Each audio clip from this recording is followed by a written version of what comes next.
2025년은 계속 해의 해입니다. 그래서 우리가 성령을 구하고 찾으면 성령께서 분명히 찾아오실 것이고 말씀하실 것이에요. 기대함으로 2025년을 계속 살아가기를 소망합니다. 5월은 시바놀이거든요.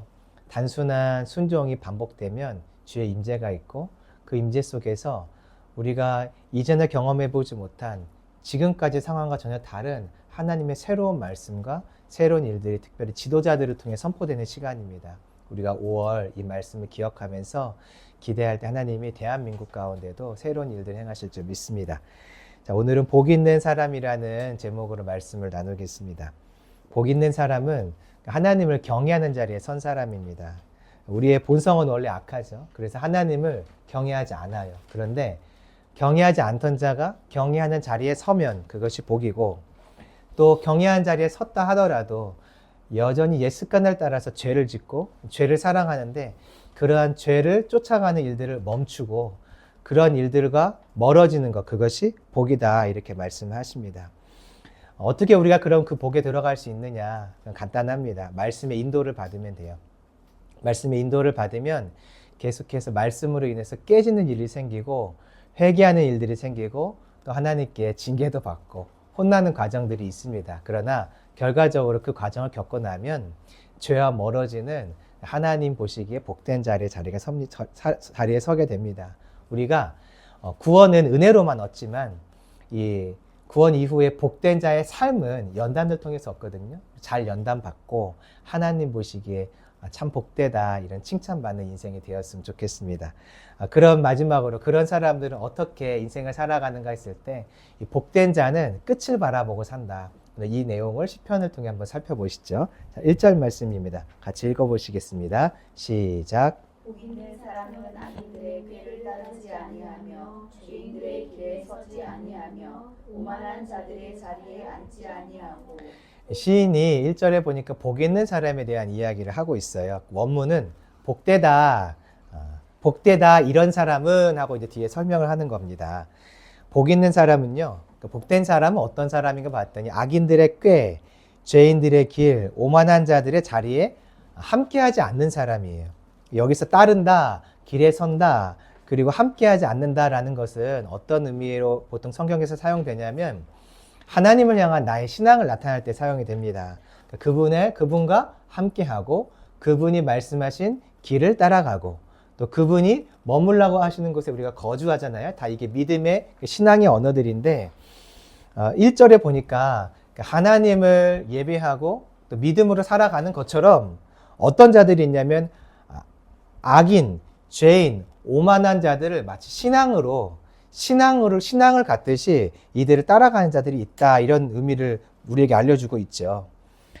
세상에 그런 사람들이 있어요. 악인, 죄인, 오만한 자들을 마치 하나님을 섬기듯이 그들이 말하는 곳에 서고 그들이 가라고 하는 곳에 가고 그들의 지혜를 따라 살아가는 사람들이 있죠. 이런 사람들은 누구를 할 수 있냐면 하나님을 대적하는 자라고 할 수 있습니다. 본문에 있는 이야기는 공의롭지 못하고 정의롭지 못한 양심에 문제가 있는 사람들로 보이긴 하지만 사실 잘 보면 1편과 2편이 연결되어 있기 때문에 이 내용을 끝까지 살펴보면은 이런 사람들은 양심이 없는 사람, 죄 짓는 사람일 뿐 아니라 사실은 하나님을 대적하는 자다, 이렇게 볼 수가 있죠. 그래서 1절에 나온 죄인, 오만한 자, 이런 사람들은 다 하나님의 뜻을 거스르는 자다라고 말할 수 있습니다. 그럼 복된 자가 누구냐면 이런 악한 자들, 하나님을 거스르는 자들, 하나님을 대적하는 자들과 다른 편에 서 있는 사람이 복된 자인 것입니다. 그러면 구원이 결국 복인 것이에요. 구원. 왜냐하면 구원은 그들 편에 서 있고 그들과 함께하는 자리에 있던 나를 하나님이 건져주신 거잖아요. 그러니까 그것이 복인 것입니다. 또 복은 무엇이냐면 구원 받았지만 여전히 내 삶의 습관은 죄인의 길을 자꾸 따라가려고 하거든요. 그곳에서부터 점점 멀어질수록, 그곳에서부터 점점 단절될수록 그 사람은 복된 사람인 것이죠. 저와 여러분이 이 복된 자의 자리에 이미 임하였고 계속해서 그 복된 자리에 서기를 소망합니다. 악한 자들은요, 이 복된 자리에 서 있지 않은 반대에 있는 사람들이에요. 자, 근데 여기서 보면 특이한 것이 있어요. 자, 악인들이죠. 죄인들이죠. 오만한 자들이에요. 복수예요. 그러니까 여러 사람, 많다는 거죠. 그런데 거기서 돌아와 있는 사람을 복된 자라고 하는데 이 복된 자는 원어를 보면 복수일까요? 단수일까요? 단수예요, 단수. 그러니까 하나님을 대적하는 사람들과 하나님을 경외하는 사람, 어떤 사람이 훨씬 많다는 건가요? 대적하는 자가 세상에 많다는 것이고 그들은 많은데 하나님께 돌아오는 자는 소수다, 그런 의미가 됩니다. 왜냐하면 본래 사람들은요, 자기의 본성대로, 그러니까 하나님을 떠난 채 이 땅에 우리가 태어나잖아요. 그 본성 그대로 살아가려고 하는 습관을 있기 때문에 그래요. 자, 소돔과 고모라 한번 생각해 보세요.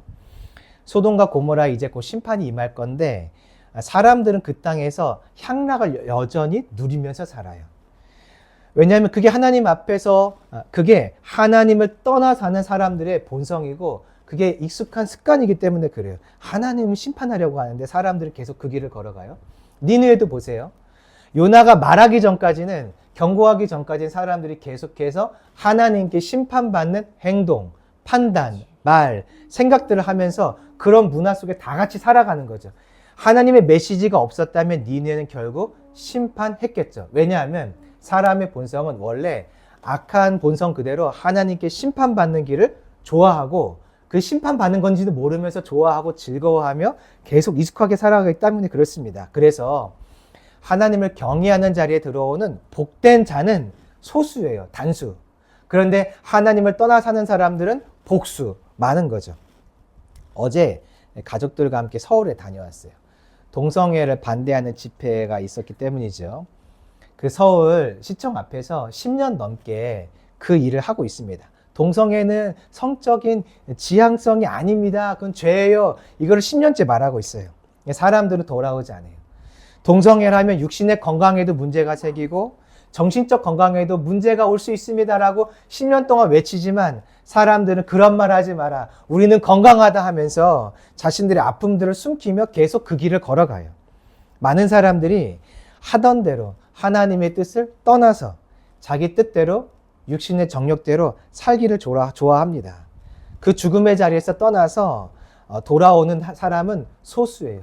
다 그 길을 가려고 하고요. 아무리 말해도 복된 자리에 돌아오려고 하는 사람은 많지 않아요. 그래서 이 생명의 자리, 하나님을 경외한 자리에 서 있다면 그것은 진짜 복 중에 복입니다. 자, 그럼 질문이 생기죠. 세상이 그렇게 살지 않고 주위에 있는 많은 사람들이 하나님을 경외하며 살지 않는데 어떻게 한 사람, 두 사람, 이 소수의 사람은 돌아올 수 있을까? 다른 길을 걸어갈 수 있을까? 그 답이 2절에 나와요. 자, 2절의 말씀을 함께 읽어봅니다. 시작. 오직 여호와의 율법을 즐거워하여 그의 율법을 주야로 묵상하는도다. 2절을 이제 원어를 살펴보면 왜냐하면으로 시작을 해요. 그러니까 1절의 내용이 나왔는데 어떻게 이 사람은 복된 자리에 자꾸 설 수 있나? 왜냐하면 그 이유가 이제 2절에 나오는 거죠. 이유가 두 가지가 나오는데 첫째는 여호와의 율법을 즐거워한 것이고 둘째는 여호와의 율법을 주야로 묵상한 것이에요. 자, 먼저 첫 번째 내용을 좀 살펴볼까요? 여호와의 율법을 즐거워했다고 할 때 이 율법은 토라, 하나님의 말씀, 또 모세 오경을 말하죠. 여기서 율법을 즐거워한다는 것은요, 이런 의미가 돼요. 가치 있게 여긴다. 아, 율법이 너무 중요해. 또 율법을 내가 원해. 아, 나는 율법을 원해. 하나님의 말씀을 나는 원해라는 것이 즐거워한다는 뜻이에요. 그러니까 말씀을 가치 있게 여기는 사람이 말씀을 당연히 즐거워하겠죠. 말씀을 즐거워하니까 그 말씀을 찾겠죠. 자, 근데 이 율법은 누가 준 건가요? 누가? 하나님이 준 거예요. 그러면 그의 말을 즐거워하고 좋아한다면 누구를 즐거워하고 좋아한다는 거죠? 하나님이요. 여러분, 누군가의 말이 듣기 싫을 때 그 사람이 싫은 건가요? 말이 싫은 건가요? 그 사람이 싫은 거예요. 그 사람을 좋아하면 말도 좋아하고 말을 좋아한다는 것은 곧 그 사람도 좋아한다는 것이죠. 그러니까 하나님이 좋아서 이 사람은 하나님의 말씀을 따라가는 거예요. 결국 하나님이 좋기 때문에 악인, 죄인, 오만한 자들로부터 분리될 수 있는 거예요. 그들에게 그들의 방법을 악해서 싫어한다는 것보다 하나님이 좋으니까 하나님의 방법이 좋고 하나님이 좋으니까 하나님의 말씀하신 길이 좋은 거예요. 그래서 다른 길을 쫓아가지 않는 거죠. 예수님을 믿고 구원받을 때 그 죄가 한순간에 끊어졌다고 하는 간증들 들어본 적 있으세요? 이유가 뭘까? 이유가 뭘까? 예수님이 좋아져서 그래요. 내 영적으로 보이지 않지만 예수님이 좋아지니까 다른 좋아하던 것들을 끊는 거예요. 그게 뭐냐면 죄죠, 죄. 다른 좋아하던 죄들을 끊는 거죠. 좋아하는 우선순위가 바뀌니까 원래 좋아했던 우선순위들이 버려지는 거예요. 구원받을 때 그렇고 구원받은 이후에도 그래요. 말씀을 안 읽던 사람들과 함께 말씀을 읽어보는 훈련들을 한 적이 있어요. 그때 재밌는 일들이 일어났는데 가르침을 주고 뭔가 권면하지 않았고 말씀만 읽었는데 그 사람들의 죄가 끊기는 것들을 봤어요. 술 마시는 것이 죄인가 했을 때 죄로 가할 수 있으니까 성경에서 술 취하지 말라고 분명히 말했죠. 그 술 마시는 것은 분명히 죄가 될 수 있어요. 얼마든지. 30년 넘게 매일 술을 마신 분이 있어요. 집에 술을 짝으로 사놓고 쌓아놓고 술을 마시는 분이 있었어요. 근데 이분과 성경을 읽기 시작하니까 어느 날 이분이 술 마시던 것을 멈췄다고 본인이 얘기해 주시는 것이에요. 그 얘기를 듣고 1년 뒤에 또 물어봤어요. 아직도 술 안 마시세요? 그때 안 마신대요. 제가 그 기회를 마치고 나올 때 마지막에 한 번 더 물어봤어요. 혹시 지금은 술 마시세요? 그랬더니 지금도 그날 이후로 안 마신다고 하는 거예요. 어떻게 가능하냐면 이게 의지와 결단일까? 안 될걸요? 의지와 결단으로는 안 될걸요? 좋아하는 것이 바뀔 때 가능해요. 좋아하는 대상이 바뀔 때 가능해요. 말씀을 읽다 보니까 좋아하는 대상이 예수님이 되고 말씀이 될 때 나는 의지한 것과 결단한 것이 아닌데 내 영이 이 새로운 하나님의 은혜의 공급을 받으면서 다른 방향을 다른 방향으로 말하고 내 혼이 그 방향을 결정하게 되는 거예요. 좋아하게. 그래서 술을 끊게 되는 거죠. 이렇게 주님께 돌아올 수 있는 거, 어떻게 많은 사람들이 주님을 대적하는 길로 가는데 나는 어떤 한 사람은 주께 돌아올 수 있는가? 그 원인은 율법을 주야로 묵상하기 때문에 그래요. 이것이 두 번째 원인이죠. 말씀을 아침 저녁으로 가까이 할 때 결국 죄를 향한 습관이 끊어지게 됩니다. 하나님은요, 이스라엘을 사랑하셔서 이 길로 돌아오게 하셨어요. 하나님은 이스라엘 사랑하시기 때문에 아침 저녁으로 말씀을 묵상하는 길을 주셨어요. 그게 무엇이냐면 구름 기둥과 불 기둥이에요. 자, 구름 기둥이 떠오르면 이스라엘 백성들이 뭘 하냐면 텐트를 걷기 시작해요. 쫄대를 다 빼고 땅에 박혀있는 이 핀을 다 빼고 다 접어서 가방에 집어넣어요. 그래서 가방을 메고 움직이기 시작합니다. 그러니까 구름 기둥이 떠오른다는 것은 무슨 의미냐면 자, 출발할 시간이야. 구름 기둥이 이렇게 꺾여서 갑니다. 그럼 어떤 말이냐면 너희들도 걸을 때 이렇게 갈짓자로 꺾어가면서 와. 구름 기둥이 직선으로 간다면 어떤 뜻이냐면 너희들도 직선으로 달려가. 구름 기둥 가다가 점프했다 다시 내려온다면 어떤 의미가 될까요? 너희들 점프하고 와. 그러니까 무슨 말이냐면 구름 기둥은 곧 하나님의 말씀이에요. 말씀이어서 너희들 이렇게 따라와. 이렇게 와라고 하는 하나님의 말씀이에요. 낮에는 구름 기둥을 쫓아간다면 곧 어떤 의미가 되냐면 주님의 음성을 묵상하고 들으며 간다는 의미가 되겠죠. 밤에는 이스라엘을 어떤 기둥이 지키죠? 불 기둥이 지켜요. 불 기둥이 그들을 대적으로부터 지켜주고 어둠으로부터 지켜주고 추위로부터 지켜줍니다. 불 기둥이 그들을 인도해 준단 말이죠. 그러면 이스라엘은 잠자리에 들기 전에 무엇을 보고 자는 것이 되냐면 불 기둥을 보고 자는 거예요. 즉 말씀을 보고 말씀을 듣고 잔다 이렇게 말할 수 있겠죠. 이스라엘 백성들이 어떻게 살았냐면 아침 저녁으로 하나님의 말씀을 묵상하며 살도록 하신 거예요. 또 있어요. 하나님께서 이스라엘 백성들이 아침 저녁으로 말씀을 묵상하게 했던 것이 있어요. 무엇을 통해 계속 말씀을 묵상하게 했을까요? 먹는 거, 만나요. 잠자기 전에 사람들이 반드시 생각해야 될 것이 있어요. 뭐냐면 야, 오늘 음식 다 먹었지? 내일은 우리 뭐 먹을까? 아이가 물어보면 아빠가 뭐라고 대답할까요? 그렇지. 내일 아침에 만나가 내릴 거야. 걱정하지 마. 하고 그 말을 듣고 생각하고 자겠죠. 내일 먹을 거 걱정할 필요가 있나요? 없나요? 없지만 한 번 더 생각할 수 있어요. 내일 만나가 내리지. 이게 누구 말씀인가요? 내일 만나가 또 내리는 거 누구 말씀일까요?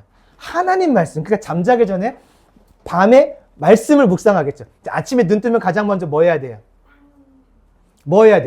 텐트 문 열고 먹을 거 찾으러 가야 돼. 만나 주스러 가야 된다고요. 만나 주스러 갈 때 뭐 기억하면서 갈까요? 하나님이 아침에도 만나 준다 하셨지. 매일 준다 하셨지. 그걸 기억하며 간단 말이에요. 그러니까 주야로 이스라엘 백성들은 만나를 통해 무엇을 기억하냐면 말씀을 보고 듣고 묵상하며 가는 거예요. 자, 그때 이렇게 하나님 때문에 훈련의 자리에 들어가는 거예요. 아침 저녁으로 말씀을 묵상하는 훈련의 자리에 들어갈 때 어떤 일을 경험하게 되냐면 내 안에 죄가 드러나요. 구름 기둥을 따라가다 보니까 물이 안 나오는 거예요. 물이. 하나님을 따라가는데 물이 없어요. 목이 마르니까 뭐 하죠? 불평, 불만. 아, 내 안에 경건함만 있는 줄 알았더니 세상에 불평, 불만이 가득한 인생인 거예요. 만나. 하나님의 말씀을 따라 만나를 먹는데 어떤 일들이 일어나냐면 내일 혹시 내리지 않을까봐 만나를 조금 더 모아둬요. 다 먹지 않고 남겨둬요. 안식일날 하나님이 나가지 말라고 했는데 혹시 안식일에 만나가 내렸나 하고 말씀에 대한 불신, 믿지 못함으로 두려움 때문에 또 나가서 만나를 찾아봐요. 그러니까 말씀을 따라가다 보니까 결과가 뭐냐면 내 안에 말씀을 믿지 않고 하나님을 불신하고 신뢰하지 않는 그 내 안에 있는 악함들이 계속 드러나죠. 그럼 하나님이 가만 보고 계신가요? 아니에요. 때로는 뱀으로, 때로는 칼을 찬 레위인으로 혼내고 또 혼내신단 말이에요. 때로는 전염병으로 혼내신다고요. 그러면서 말씀을 따라가다 봤더니 주야로 묵상하다 봤더니 죄가 드러나서 회개하고 때로는 한 대 맞고 깨지면서 어떤 일이 생기냐면 죄가 정리되는 1절의 말씀, 복된 자의 자리에 결국 서게 되는 것이죠. 이스라엘 백성들이 40년간 말씀을 따라갔던 결과가 뭐예요? 여호수아와 갈렙, 그리고 말씀을 따르는 새로운 백성들이 일어나서 가나안 땅에 갔더니 와, 시킨 대로 해요. 여리고성을 점령해요. 가나안 땅을 점령해요. 순종하는 자들이 된 거죠. 그러니까 복은 무엇이냐면 아침 저녁으로 말씀의 인도함을 받다가 많이 깨어져서 죄로부터 멀어지고 단절되어진 것이 복인 줄로 믿습니다. 이 복이 저와 여러분에게 임했으면 좋겠어요. 저와 여러분 안에 이 복이 풍성하게 임하고 구원받은 복뿐 아니라 죄와 멀어지고 죄로부터 단절되어지는 깨어짐의 복, 그리고 깨어지면서 성숙하는 복이 우리 안에 일어나기를 원합니다. 그러려면 하나님이 뭘 하셔야 되냐면 아침과 저녁으로 우리를 말씀으로 인도해 가셔야 돼요. 그 방법은 듣는 것이에요. 계속 물으면 아침 저녁으로 인도받을 수 있어요. 또 성경 읽으시면 돼요. 그러다 보면 마침내는 억지로 따라가는 훈련이라, 제자 훈련이죠. 훈련이 아니라 내가 너무 좋아서 주님을 좋아하면서 주야로 말씀을 묵상하는 것을 즐거워하는 2절의 말씀, 즉 예수님의 길로 우리가 걸어가게 되는 줄로 믿습니다. 자, 이렇게 이제 악을 떠나고 세상의 방식을 떠난 사람은 그 어떤 관점으로 세상을 살까? 이제 그 얘기예요. 3절부터 6절까지가. 결론은 무엇이냐면 끝을 보며 산다. 현재가 아니라 끝을 보며 산다. 이것입니다. 3절 읽어보시죠. 시작. 신행자의 심은 나무가 철을 따라 열매를 맺으며 그 잎사귀가 마르지 아니함 같으니 그가 하는 모든 일이 다 형통하리로다. 여기 보니까 시냇가 심은이라고 되어 있는데 사실은 나무가 스스로 나무가 스스로 땅속으로 들어가 심나요? 아니면 농부에 의해서 심겨지나요? 심겨지잖아요. 그래서 원문을 보면 심겨진 나무라고 되어 있어요. 자, 이 심겨진 나무의 두 가지 모습. 첫째는 뭔가요? 철을 따라 열매를 맺고, 원어를 보면 그의 열매를 맺는다고 되어 있어요. 자, 두 번째는 무엇이냐면 잎사귀가 마르지 않고 그래서 모든 것이 형통하다. 두 번째는 형통하다는 것이에요. 자, 철을 따라 열매를 맺는 것부터 보죠. 나무가요, 열매를 맺으려면 제일 먼저 하는 것이 있어요. 무엇일까요? 잎사귀를 내요, 잎사귀. 잎사귀를 내고 꽃이 나죠. 꽃이 떨어지면서 열매가 맺혀지죠. 그래서 잎사귀가 마르지 않는다는 얘기는 무엇이냐면 열매를 맺는다는 것과 똑같은 것이에요. 그래서 성경을 찾아보면 잎사귀가 마르지 않는 것은 열매 맺는 것과 같은 맥락에서 계속 나와요. 자, 보니까 철을 따라 열매를 맺는데요. 근데 원문을 봤더니 철을 따라 어떤 열매를 맺냐면 그의 열매를 맺는다 이렇게 돼 있어요. 자, 저희 집 문을 열고 나가면 지금 빨갛게 익은 열매들이 있어요. 그 열매가 나오는 나무는 사과나무예요. 그렇죠? 앵두나무인가요? 사과나무 아니고요? 뭘 보고 그게 사과나무가 아니고 앵두나무인지 알까요? 열매를 뭐 그러니까 자 그의 열매라고 할 때는 뭐냐면 그 나무가 어떤 나무이냐에 따라서 그 나무에 맞는 열매를 맺겠죠. 앵두가 열린다면 앵두 열매예요. 사과나무는 사과를 맺을 거예요.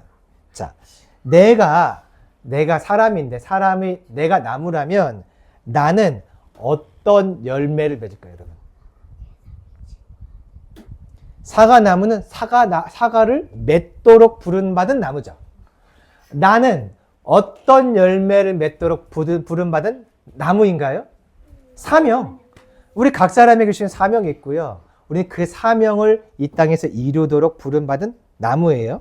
그래서 시냇가에 심은 나무 같다는 것, 열매를 맺는다는 것을 나 개인에게 사람에게 적용하면 뭐냐면 사명을 우리가 맺는다. 사명을 맺겠다. 복된 자는 사명을 열매를 맺으며 산다. 그런 의미가 돼요. 자, 두 번째. 그가 하는 일이 다 형통하대요. 자, 그러면 나무에게 있어서 형통은 뭐냐면 열매를 잘 맺는 거예요. 사람에게 있어서 형통은 뭐냐면 자기의 열매를 잘 맺는 거예요. 어떤 열매냐면 사명의 열매. 그래서 형통은 잘 된다. 이런 뜻도 있지만 근본적으로는 뭐냐면 사명을 잘 이루게 된다. 그런 뜻이 돼요. 왜 그게 가능하냐면 1절에 보세요. 이 복된 자는 악한 자의 길을 따르지 않아요. 오만한 자들과 함께 있지 않아요. 죄인의 길에 서지 않아요. 그들 꾀를 따르지 않아요. 당연히 죄의 유혹이 오는데 죄의 유혹을 받지 않고 받긴 하겠죠. 이것을 이기고 넘어가니까 내 안에 걸리는 것들이 없잖아요. 그러니 하나님이 주신 사명이 잘 이루어지겠죠. 그래서 모세가 여호수아에게 말합니다. 너는 주야로 율법을 묵상해. 그리고 그 안에 기록된 대로 다 지켜 행해. 그러면 너의 인생이 뭐 한다고 말하죠? 형통하리라고 말하고 있어요. 여호수아 1장 8절에서. 형통이 뭐예요? 여호수아의 형통이 뭘까요?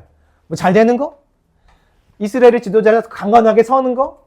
맞지만 진짜 형통은 뭐냐면 사명인데 가나안 땅 정복하는 거예요. 여호수아가 가나안 땅을 잘 정복해요. 엄청 정복을 잘합니다. 가능했던 이유는요. 주야로 주의 말씀을 묵상하면서 그 안에 죄와 멀어진 일들이 계속 반복되니까 심겨진 자, 시냇가에 심겨진 자로서 열매, 즉 사명의 열매를 형통하게 맺는 인생이 되죠. 요셉도 보세요. 요셉도 마찬가지였어요. 그에게 주님이 함께 하셨죠. 그랬더니 형통에 어떤 형통이 오냐면 죄를 멀리하게 돼요. 죄의 유혹이 오는데 죄를 멀리하죠. 고난이 와요. 그렇지만 하나님을 깨끗까지 믿고 신뢰하는 자리에 있어요. 결국 어디에 가냐면 사명을 이루는 자리에 가더라 이것입니다. 우리가 다 형통을 기대해요. 우리 시편의 말씀을 보면서 형통을 기대해요. 이게 잘 되고 저게 잘 되고 뭐 그것도 주님 우리에게 주신 선물은 맞는데요. 저와 여러분 안에 거룩이 있어서 이 형통이 있었으면 좋겠어요. 부르신 사명대로 살아가는 은혜가 있었으면 좋겠어요. 제가 며칠 전에 어저께 이 기도를 한 번 더 했어요. 주님, 내가 사명자인데 내 사명은 무엇입니까? 깨닫고 다시 한 번 기도했어요. 그런데 정말 그게 내게 주신 사명 맞습니까? 왜냐하면 이 사명을 이뤄가기 위해서 여러분에게 주신 사명은 뭔가요? 집사님에게 또 어머님에게 주신 사명은 뭔가요? 그 사명을 주님께 반드시 물으셔야 돼요. 그래야 내가 맺어야 될 열매가 지금 눈앞에 보이는 이것이 아니라 이것을 통해 마침내 이 열매를 맺도록 가는 이 일 자체가 열매가 아니라 잎사귀였구나. 이것은 꽃이었구나 하는 것을 알고 결국 마침내 맺을 열매, 형통의 열매를 향해 가게 되는 거죠. 이렇게 사명을 통해서 이루어진 시냇가에 심겨진 나무의 모습은요. 이 땅의 모습만이 아니라 에스겔 47장과 계시록 22장을 보면 이 심겨진 나무의 모습이 언제 있는 모습으로 나오냐면 완성된 하나님 나라, 천국에서 이루어지는 모습으로 나와요. 그러니까 이 시편 1편 3절의 형통은요. 이 땅에서의 형통만이 아니라 사실은 천국의 영원한 형통을 이 땅에서 맛볼 수 있다 그런 의미가 되는 거죠. 그래서 복된 자는요. 사명을 향해 나아가면서 내가 이 땅에서 사명을 이루어야지. 이 땅에서 내가 맡겨진 거 사명 잘 감당해야지. 그렇게만 땅을 바라보며 사는 것이 아니라 그래 이 사명의 완성은 결국 하나님 나라지. 이 완성들이 반복될 때 하나님 나라가 이 땅에 완성되자 하면서 이 복된 자는 현실만 바라보는 데 사는 것이 아니라 영원한 하나님 나라의 완성, 그 끝을 바라보고 사는 사람이라는 것을 말해주는 것이에요. 그래서 이제부터 4절부터 6절까지 어떤 내용이 나왔냐면 악인의 끝이 나와요. 악인의 끝이 나와요. 자, 4절 말씀 보시죠. 그래서 악인의 형통함을 보며 두려워하지 말고 너는 너에게 허락한 형통함을 기대하며 악인의 반대에도 불구하고 끝까지 가라. 이 이야기 하시는 거예요. 4절 말씀 시작. 악인들은 그렇지 아니하며 오직 바람이 나는 겨와 같도다. 악인들은 그렇지 않대요. 그 질문해 볼게요. 뭐가 그렇지 않다는 건가요? 뭐가 그렇지 않다는 거예요? 1절에 의인을 향한 선포가 있었어요. 의인은 복되다. 그럼 악인은 반대겠죠. 악인은 그렇지 않다. 뭘까요? 복되지 않다. 예수님의 말을 빌려서 말한다면 화로다. 너희의 인생은 화야 화. 이런 말을 하는 거죠. 그럼 왜 화인가? 왜냐하면 이란 얘기가 중간에 있어요. 왜냐하면 오직 겨와 같다. 겨가 무엇인데 화라고 말하는가? 겨는요, 성경을 보면 보통 심판과 관련된 메시지로 나와요. 근데 이 심판이 어떻게 임하냐면 바람에 나는 겨와 같도다. 그러니까 겨는 바람이 불면 어떻게 되냐면 순식간에 쌩 하고 날아가는 거예요. 알곡과 벼를 체에 올려놓고 체에서 체를 위로 쑥 올리면 알곡도 점프, 겨도 점프. 바람이 싹 불면 겨는 어떻게 되나요? 날아가고 알곡은 어떻게 되나요? 바람을 이기나요? 못 이기나요? 이기고 다시 땅으로 떨어진단 말이죠. 그 얘기예요. 그 얘기. 그래서 바람에 나는 겨는 성경을 봤더니 심판 이야기거든요. 자, 5절 읽어보세요. 심판 이야기였네요. 시작. 그러므로 악인들은 심판을 견디지 못하며 죄인들이 의인들의 모임에 들지 못하리로다. 왜 화냐면 악인들은 왜 화가 있냐면 알곡과 겨가 함께 바람이라는 심판을 받아요. 그쵸? 알곡, 겨만 심판을 받는 게 아니라 바람이 심판이라면 알곡도 점프해서 심판을 받고 겨도 점프해서 심판을 받는데 5절 보니까 심판을 견디지 못하는 것은 누구예요? 악인. 악인만 심판을 견디지 못하나요? 정말 그런가요? 노아의 방주 기억해 보세요. 자, 심판이 의인에게는 안 이루어지죠? 노아의 홍수 때 심판은 의인은 벗어나죠? 아니에요. 의인도 심판 가운데 있어요. 그런데 의인은 힘들지만 견뎌내는 거예요. 그거를. 하나님의 홍수의 심판을 그 배에서 있는 시간이 얼마나 힘들겠어요. 막 속도 울렁거리고 얼마나 고통스럽겠어요. 가축의 분뇨와 가축의 냄새, 가축이 아니죠. 그 동물들의 냄새와 동물들의 울음소리와 그 모든 것을 견디는 게 얼마나 힘들겠어요. 이 의인들도 홍수의 심판을 받아요. 그런데 견뎌내는 거예요. 악인들은 견디지 못하고 다 죽는 거죠. 그래서 악인과 의인이 한 자리에 있나요, 못 있나요? 있지 못하는 거예요. 5절 보세요. 죄인들이 의인들의 모임에 들지 못한다. 그냥 문이 막혀서 못 온다. 이런 게 아니라 견디지 못하니까 함께하지 못하는 거예요. 다시요. 알곡과 가라지가 같이 점프합니다. 그럼 겨는 점프하면 바람이 불 때 겨는 슉 날아가고 알곡은 채 다시 떨어져요. 결과적으로 봤더니 하나님의 진노와 심판이 임할 때, 죄에 대한 심판이 임할 때 알곡은 채에 걸러지고 그리고 겨는 채 바깥으로 떨어지는 거예요. 그래서 함께 있지 못하게 되는 거죠. 이 일이 이 땅에서 일어날 거예요. 그런데 이 일이 언제 완성되냐면 하나님의 마지막 때 천국과 지옥으로 결국 완성되죠. 그래서 6절에 이렇게 말합니다. 읽어봅니다. 시작. 무릇 의인들의 길은 여호와께서 인정하시나 악인들의 길은 망하리로다. 이게 복된 자가 이 땅을 살아갈 때 계속 가져야 될 시각인 거예요. 의인들의 길은 여호와께서 인정하시나 악인들의 길은 망하리로다. 우리는 인정받아, 악인은 망할 거야. 왜 이런 말이 나오냐면 의인의 길, 복된 자의 길을 걸어갈 때 계속 나타나는 것이 무엇이냐면 악인들의 반대예요. 악인들의 반대. 악인들이 핍박이 임한다는 거예요. 시편 1편과 2편은요. 예수님의 사역 이야기예요. 예수님이 이 사역을 할 때 악인들은 가만히 있고 사단은 가만히 있냐? 아니에요. 사단이 끊임없이 예수님의 길을 가로막고 예수님을 핍박해서 하나님의 뜻을 못 이루도록 막아서는 일을 합니다. 그때 예수님이 보셨던 것이 무엇이냐면 이들의 십자가에서의 심판이에요. 계시록을 보면 예수님의 생각이 나와 있거든요. 악한 자, 사단은 결국 지옥의 구렁텅이로 완전히 빠질 것을 예수님이 이미 다 보고 계셨어요. 그러니까 예수님이 이 땅에서 의인으로서 사명자의 길을 갈 때, 형통한 그 사명자의 길을 갈 때 반대를 받았지만 어떤 생각을 하시면서 가신 거냐면 끝을 보고 가신 거예요. 악인의 끝. 이 땅에서의 그 십자가죠. 영원한 끝. 하나님께서 다시 예수님을 보내셔서 악인을 멸망시키시고 의인을 구원하실 그 하나님의 때를 보고 간 것이죠. 그러니까 복된 자는 사명을 향해 나가고 형통의 길을 걸어가는데 어떤 것을 보면서 가는 거냐면 반대가 있지만 마지막 때에 하나님의 구원과 악인의 심판을 보면서 가는 거예요.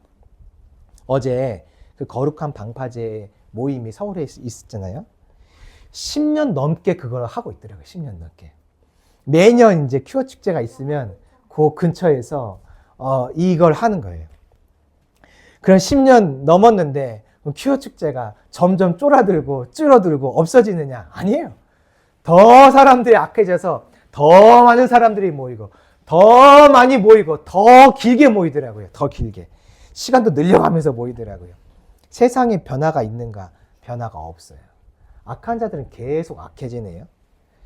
이제 이렇게 이 차별금지법을 이제 반대하면서 모인 건데 이런 일들을 하면 지금 정권이 바뀌었기 때문에 앞으로는 핍박의 대상도 될 수 있겠다 그런 생각이 들어요. 거기에 참여하는 목회자들, 거기에 참여하는 단체들 이제 핍박의 대상이 될 수도 있을 것 같아요. 그럼에도 불구하고 우리는 그럼 가서 이 평화적인 시위를 해야 되나? 저항을 해야 되는가? 세상에 변화가 없고 악은 더 강성해지는데 해야 되나? 해야 되죠. 무엇을 보며 하는 걸까요? 끝을 보면서 하는 거예요. 하다가 우리가 어떤 핍박을 당하면서 이제 이 모임이 법적으로 금지될 수도 있겠죠? 지금 뭐 극우 세력이라고 해서 뭔가 이 나라의 어떤 방향과 이 새로운 정권의 방향과 다른 길들을 걸어가면 카톡이 차단되더라고요.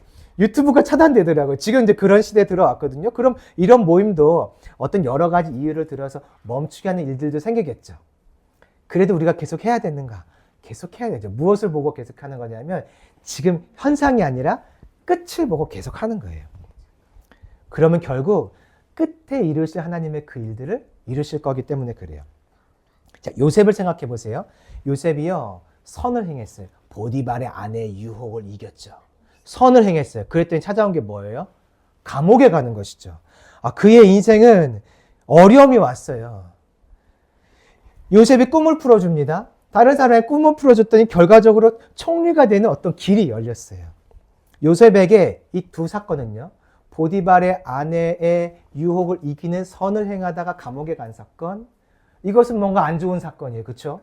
그리고 요셉이 감옥에서 꿈을 풀어주어서 총리가 되는 길이 열린 것은 좋은 사건처럼 보여요. 근데 잘 보세요. 둘 다 한 가지 목적을 향해 가는 것이었어요. 이스라엘을 기근해서 구원할 하나님이 요셉에게 준 사명을 형통하게 이루는 과정 속에 한 가지는 너무 고통스러운 상황이고 한 가지는 너무 좋은 상황이었던 거예요.